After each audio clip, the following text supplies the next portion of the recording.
Erik ten Hag has gone ahead to hold talks with Frankie de Jong agents and confirmed to them that he would love to sign him next summer. Then United have revealed a plan of first signing a replacement of Aaron Wan-Bissaka before they let him go to either West Ham, Wolverhampton Wanderers, or there are three teams: Wolves, West Ham and Crystal Palace. Those three teams are really interested in signing Aaron Wan-Bissaka. Then we're going to talk about Scott McTominay, talking of Garnacho Alejandro and how he has gone ahead to force himself into the starting 11 of Manchester United.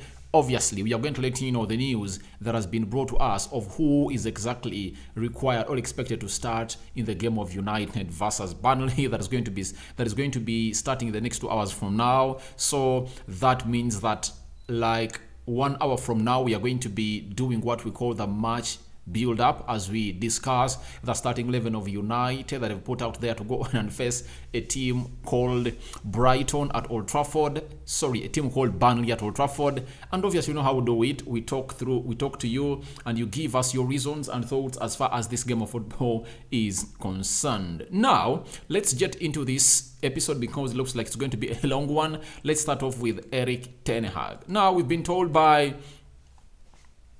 Disco Mirror that while Manchester United want to add a striker, midfielder and right back, there is an acceptance within the club that those positions are unlikely to be filled in January with their first choice targets and are variable. That is what Disco Mirror is really telling us. But I believe that some stories are really put out by the club to see to it that they create a situation of tension amongst with the fans, because you can't tell me that we wanted a right back. We never got him in the summer. The situation that we're having is really bad. You see, even now, Diego Dalot is injured, and you don't go in and bring in a player. That is the same situation we are in. To see to it that Bruno Fernandes came in through here. United wanted to sign Bruno Fernandes in the summer of 2019. We failed out because Sporting Lisbon was requesting for a lot of money. Then, if it was not the injury of Paul Pogba and Scott McTominay in January of 2020, we wouldn't have gone in for Bruno, but because of those injuries, we are forced to go into the market to bring in a player. Now, we are going to be forced to sign a striker and a right back because Ronaldo left, and we are left with one striker in the name of Anton Martial, and obviously, Diego Dalot is injured.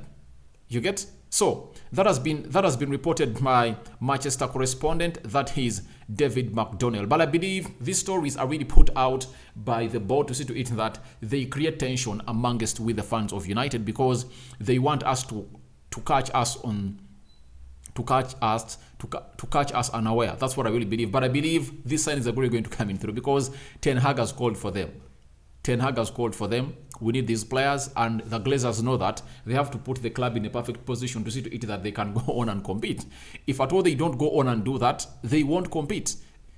If they won't compete and they won't get the amount of money they want from the owners. The reason being, they were in Doha, Qatar, to discuss with the Qatar, rich men, Saudi Arabia and Dubai, meaning that they are really ready to go on and sell the club, as confirmed by the club sources, and the manager Erik ten Hag confirmed it, that United is up for sale, meaning that if you are to sell something, you need to add value to it. And how do you add value to United? You have to bring in a right back and a striker for now in the January transfer window. I believe those can come up and really help Ten Hag have a very decent season and accomplish his first season at Manchester United in the Champions League places. And by the way, if we set ourselves very well, if at all money was there, to add Ten Hag like 3 players, I think we can even go for the title.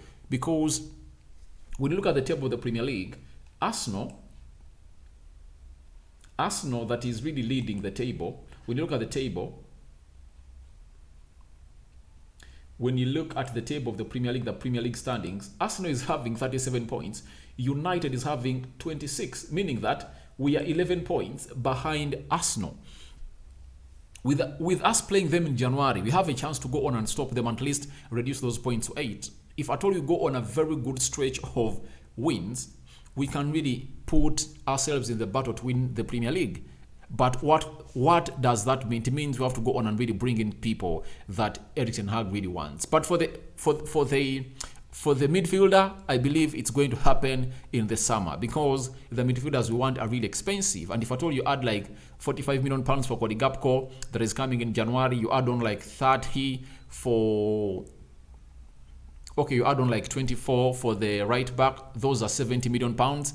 I don't believe United will spend more than 80 million pounds in the January transfer window, meaning that the likes of Frankie de Jong are really going to be coming in the summer. But we've been told that a midfielder is also one of those that Erik ten Hag will have to bring on at his club. Now, after that, we've been told by Grammy Bailey about the Frankie de Jong situation that Erik ten Hag has gone ahead to talk to Frankie de Jong agents that he still wants to bring him to Manchester United in 2023. That is Scott Sanders in London, managing editor of 90 Minute Football, and then Grammy Bailey is a transfer correspondent for 90 Minute Football. Obviously, he has gone ahead and really told us that the club of Manchester United is in need of Frankie de Jong, and Erik ten Hag has held talks with the agent of Frankie de Jong. He's telling him, please, I want that player badly at the club. Obviously, when you look at the structure of Manchester United, we are just one midfielder less. Reason being, Freddie Rodriguez looks like he's going to be let out of the club into the summer. However, much has really penned down or really triggered that 1 year extension they have. I believe United have done it in safety of not losing him for free, because last summer we lost out very many players on a free. Edson Cavani, Paul Ebede Pogba, there was Nemanja Matic, there was Juan Mata, and there came Jesse Lingard. 5 players going out on a free. That means we lost close to 100 million pounds, because Paul Ebede Pogba, even if he's not in the right shape, you can get 40-50 million pounds from him. Not so? You can get 50 million pounds from him. Then when you look at Jesse Lingard, he was worth 20 million pounds. That is 70. When you look at Nemanja Matic, you can get 5 million pounds. One Mata, you can get 5. That is like 80. Then the other one, Edson Cavani, you could get like 8 or 5.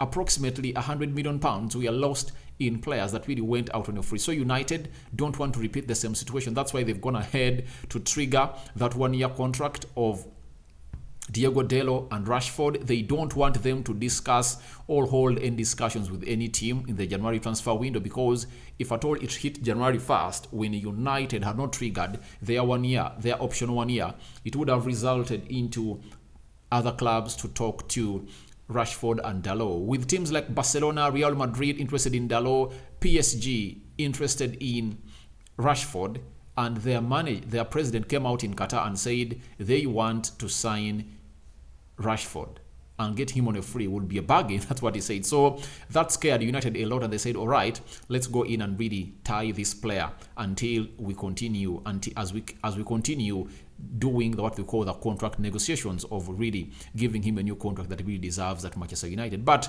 in particular, Frankie de Jong, I think he's being looked as a replacement to Fred. As I've told you that Freddie, United is really going to get rid of him. That's it. I think they want to get some good man out of him. 1 year left on his contract. I believe they can get like 10, 15 and 20 million pounds. They can get them from a team that really wants to take Freddie. And I believe teams like Newcastle would love to get the services of a player like Freddie, and very many other teams. If I told you get like 15 million pounds, not bad ever much. You bought him like 53. He's now going to hit 30 years.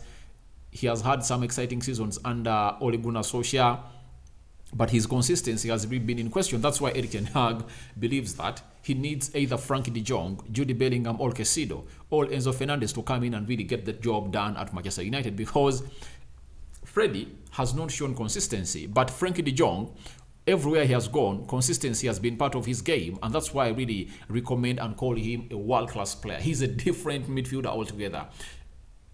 For the many reasons we've been having and questions lingering in our mind of who really can come in and do the job of Eriksen when he's really out or a rotation is made, we fail to get an answer. And the answer to this is Frankie de Jong or Jude Bellingham or Caicedo. But for Erik ten Hag, he has shown us that he has always wanted to go in and work with players that he already worked with before. That's why he went in for Arnautovic when we are really desperately looking for a striker who he worked with McLaren at FC20. That's it. So that's how bad we are desperate. And all the players that we are being linked to, most of them have been players that he has worked with. And at Ajax, he got like 2. That is Anthony and Lisandro Martinez. Even Even Eriksson that came in on a free, he had worked with him before. When Eriksson was working on his recovery to return to go to Brentford, he was training with Ajax and he knew him very well. That's why he really recommended him to bring him at the club. Then talk of Frankie de Jong, he likes him a lot. He wanted Julian Timber. He wanted Serginho Dest to come up and act as a backup right back at Manchester United because he was with him at Ajax. And very many other players that he has always wanted to come and bring back at Manchester United because he knows their potential and how good they are. Hakimi Ziyech was in contention as United believe that the deal of signing Anthony was unrealistic and going to happen. But what really blew United away was Chelsea calling for £45 million and they said, all right, if they are calling £45 million for this man, why don't we add on 40 and bring in a fresh 22-year-old that the manager wants? So Erik ten Hag has that norm in him of tracking those players and resigning them that he has already that has ever worked with, because he believes that it's better for them to understand his situation and how he goes ahead to play his game of football at the club. So Erik ten Hag has held talks with the agent of Frankie de Jong, confirming to him that I want that player to come in 2023. Remember, we spent close to 5 months negotiating a deal of this guy to Manchester United. A deal failed because Frankie de Jong had deferred wages at Barcelona, 17 million euros, and Barcelona wouldn't really want to go on and really pay that amount of money. Sources from Samuel Lucas revealed that Frankie de Jong had privately confirmed to Erik ten Hag that he would love to join Manchester United, but obviously he has the amount of money he really demands Barcelona. And for me, if at all I'm Frankie de Jong, I find means of agreeing a deal to Manchester United, and now Barcelona are really going to go on and pay me, because I believe his career is stunted at Barcelona. Even the manager right now at Barcelona, Xavi, doesn't believe in him. And every player propels better in a situation where he's playing alongside a manager who believes in him.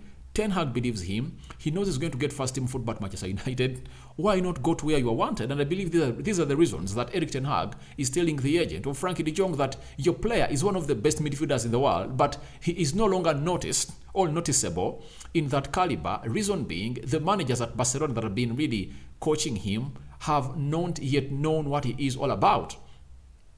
I think those are the reasons that Erik ten Hag is giving the agent and talk to Frankie de Jong, telling him, please come to United. You see, you've brought in Casemiro, Eriksson, there is Malacia, Alejandro Martinez, and Anthony, and you're going to go in and bring in Cody Gakpo, your fellow countryman. And I believe the bringing in of Cody Gakpo at Manchester United might be looked at as a paver for the coming in of Frankie de Jong. And I believe in 2023, United are really going to go on and really bring in Frankie de Jong. And I believe with the new owners that those deferred wages of 17 million euros, those are going to be peanuts. They'll tell him, please, we are going to get you that money, or we are going to give you a salary that by the end of your contract at Manchester United, you would have earned that amount of money. And they would go on and really negotiate with Barcelona that you want 85 million euros, but this player has money. He demands you. Those are 17 million euros. So let's go ahead and give you 68 million euros, and the 17 will come in as deferred wages. And I believe that deal can be done.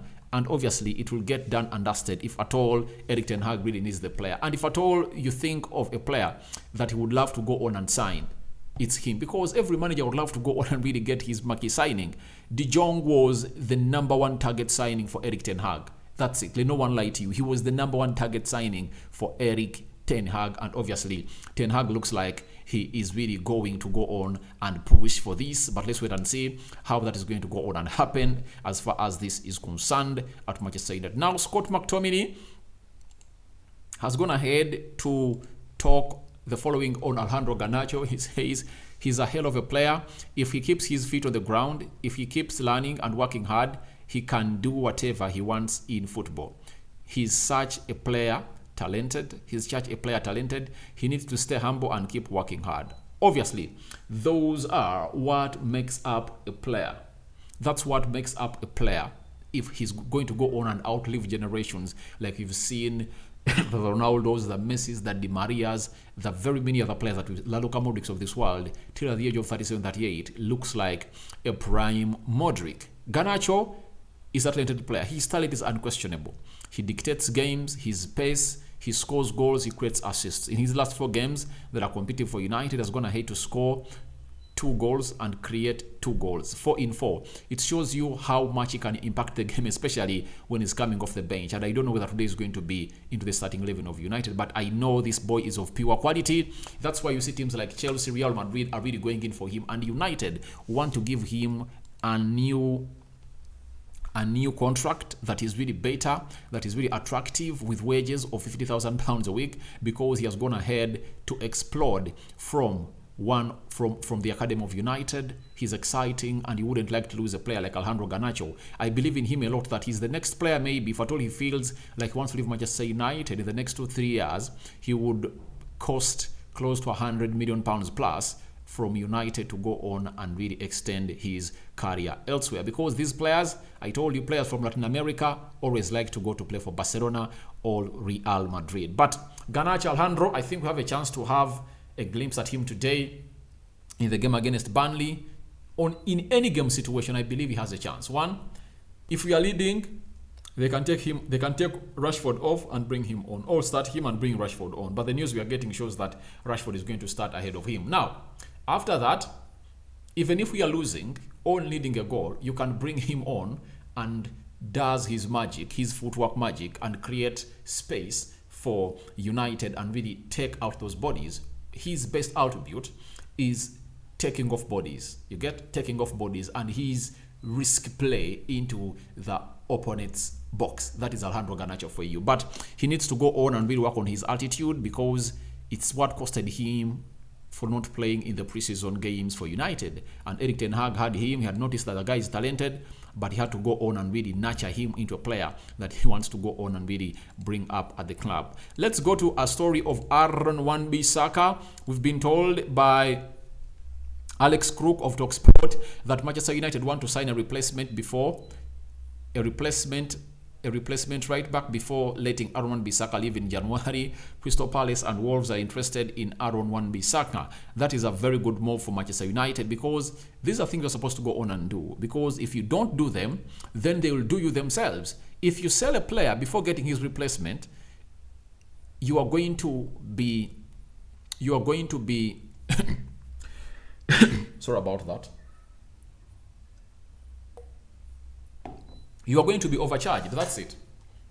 You are going to be overcharged, because they will know that you have no option. You are desperate for the player. So any elite club that is really good at transfers, they have to first go in, get in a replacement for Aaron Wan-Bissaka, then they let him leave. And that's what you're supposed to be doing as soon as January starts, because I believe we can get that done and do that as possible. Now, as we talk about Aaron Wan-Bissaka, I've been told by Sam C345, admin of United Stand, and that's football. We've been told that Aaron Wan-Bissaka, Dubravka, and Antoine Martial have started. For Dubravka and Antoine Martial, I was 100% sure that they are going to start this game of Burnley. But Aaron Wan-Bissaka surprised me. I don't know how he has come into the equation. Maybe the manager now knows that the borders are that they're going to sell him and they're going to get him a right back. That's why he has really brought him on. And it's a confirmation that a right back is on a way to Manchester United, because he was fully fit as we played Fulham, but the manager said, I'm not going to play you. But now I think he knows that everything is done and dusted. Now, we've also been told that Bruno Fernandes and Marcus Rashford start for Manchester United today. What does that mean? It either means Danny Van Beek is not playing, or Bruno is playing as a right back, he's playing as a right winger, and Danny Van Beek is playing as a central attack midfielder. Then Marcus Rashford to start. That means Alejandro Garnacho is not starting. Alejandro Garnacho is starting, and Anthony is not starting, with Rashford playing off the right attacking side of the midfield, as he went ahead to score all the 3 goals in the World Cup while playing into that position, and Erik ten Hag wants to groom him into that player who can play in all those positions. So that's the news we are having, that Aaron Wan-Bissaka starts for Manchester United as we take on Burnley today. So guys, thank you very much for watching in through. Tell me your thoughts on Erik ten Hag holding talks with Frankie de Jong's agent, then Aaron Wan-Bissaka's replacement the way. Obviously, don't forget to subscribe and smash the like button. I sign out for now. See you later. I hand you over to the Almighty Lord to bless you abundantly, because we are really where we are because of him. Don't forget, in the next 1 hour, we are coming through here to do the needful. What are we going to do? We are doing Manchester United match build-up. Who have they brought in here to go on and really get the job done for United as we talk on a team known as Burnley? Remember, if we beat Burnley, we might face Newcastle, Wolves, Southampton, and Leicester City. Those are through to the quarter-final round. Now there is Brighton, there is Nottingham, and Manchester, Liverpool, and Manchester City. Those are the teams that are really going to be playing. Today we are playing with Burnley. Nottingham is playing, is it Charlton? Brighton has a team they are playing. Then tomorrow Liverpool is going to play Man City. But I believe the draw is going to be held today after the game of Manchester United versus Burnley, because it's coming in late. Guys, I'll be back in a jiffy because it's match day. I'm excited to see United play ball again. Hope you are too.